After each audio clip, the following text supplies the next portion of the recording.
病になりました。どうも、トリリオンステージ4期生、事務所唯一の清楚担当、サイレンサテライトです。今日はちょっとだけ大事なお話があります。と言っても暗い話にするつもりはないので安心してね。実はサイレン、2025年の頭くらいにうつ病と不安障害ですねって言われました。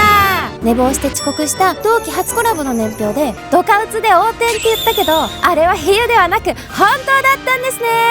まあ正直うつって言われた時もメンヘラだしなくらいの感じだったし、友達に伝えた時もうわっぽいわーって言われたくらいなんだよね。なんでうつ病っぽいって。でまあそこから投薬治療という形でなんとか這いつくばりながら毎日投稿を続けておりました。そこから1年後、今年の頭になんとパニック障害であることも判明。精神疾患3コンボ。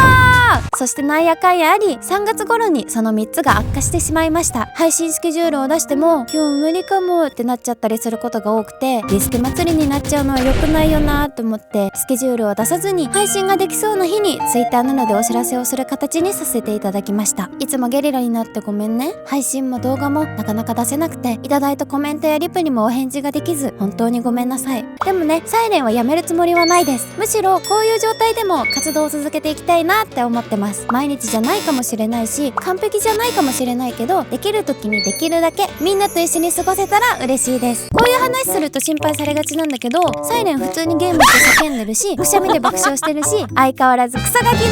そこは安心してね。むしろ情緒ジェットコースター型衛星として今後も運行していきます。というわけでこれからはゲリラ多めの自由な衛星としてゆるーくでもちゃんと続けていきます。タイミングがあった時にふらっと遊びに来てくれたら嬉しいです。それではまた衛星軌道で会いましょう。